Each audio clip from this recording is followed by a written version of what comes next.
Gajanan developers Pune यांच्याकडून आता पंढरपुरात इसबाबी कलश मंगल कार्यालय येथे साकारला जातो आहे भव्य गजानन टॉवर 10 मजली ट्विन बिल्डिंगचा प्रकल्प। गजानन टॉवर मध्ये उपलब्ध आहेत अत्याधुनिक सुविधांनी युक्त 1022 स्क्वेअर फुटाचे 2 BHK फ्लॅट्स, सुशोभित प्रवेश कक्ष, सामायिक क्षेत्रासाठी अत्याधुनिक सुरक्षा यंत्रणा, लिफ्ट आणि सामायिक क्षेत्रांसाठी वीज बॅकअपची सुविधा, स्वतंत्र अग्निशमन यंत्रणा, 2 मजली पुरेशी पार्किंग व्यवस्था, प्रत्येक कार पार्किंगच्या ठिकाणी स्वतंत्र EV चार्जिंगची सोय, सोलर वॉटर यंत्रणा, प्रत्येक सदनिकेसाठी इन्व्हर्टरची सोय। इसबाबी कलश मंगल कार्यालया शेजारी साकारल्या जात असणाऱ्या गजानन टॉवर मध्ये आजच आपला हक्काचा आणि आधुनिक सुविधांनी परिपूर्ण अलिशान फ्रीसाठी संपर्क क्रमांक 76 ताज्या घडामोडी पाहण्यासाठी आमच्या YouTube चॅनलवरील PVR म्हणजेच पंढरी वार्ता या न्यूजला सबस्क्राइब करा आणि शेजारील बेल आयकॉनवर क्लिक करा। तर ठरलंय आता बाया ही काय म्हणजे संघटक आहे, एक आमदार आहे हे म्हणून टाळतात, पण आम्ही कुठल्या पक्षाचा नाही, आमचा पक्ष एकच विजय झाला मतदारसंघामध्ये। आता काय रणजितदादा भेटतोय फडणवीस साहेबांनी एवढं त्यांना रणजितदादा सहकार्य केलं, एवढं हे केलं, त्यांना कसं डावलायचं, त्याला असं प्रश्न पडला, नैतिक प्रश्न पडला।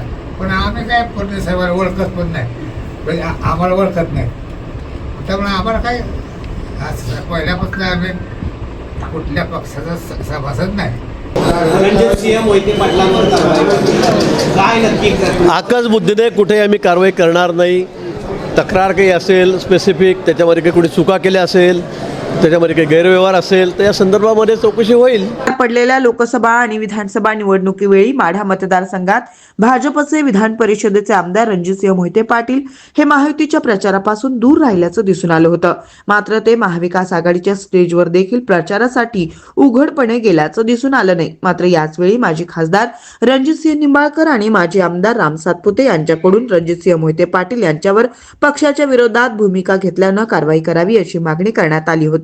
विधानसभा निवडणुकीनंतर तर माळशिरस मतदारसंघात 1,08,000 मते घेतलेल्या राम सातपुते यांनी वेळोवेळी रणजितसिंह मोहिते पाटील यांच्यावर जोरदार टीकास्त्र सोडत आमदार मोहिते पाटील यांनी जनाची नाही तर मनाची लाज असेल तर राजीनामा द्यावा अशी ही मागणी केली होती, तर त्यांची पक्षातून हकालपट्टी करावी अशी मागणीही भाजपच्या वरिष्ठ नेत्यांकडे केली गेली होती। यातूनच भाजपने आमदार रणजितसिंह मोहिते पाटील यांना कारणे दाखवा नोटीसही पाठवली होती।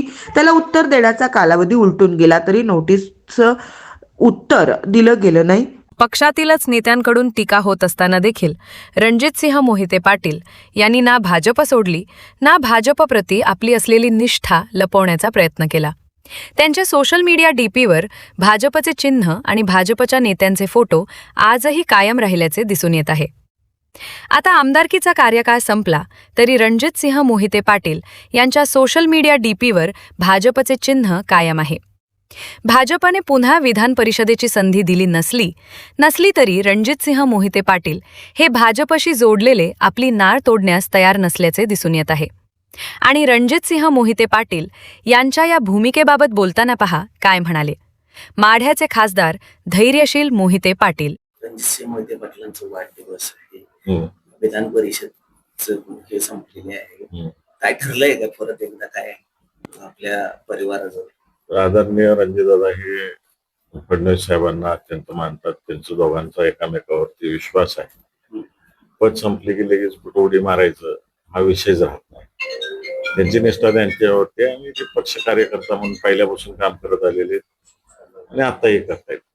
रणजितदादा राष्ट्रवादीच होते तेव्हा सुद्धा त्यांनी इमानदारीनेच काम केलं, शेवटपर्यंत केलं।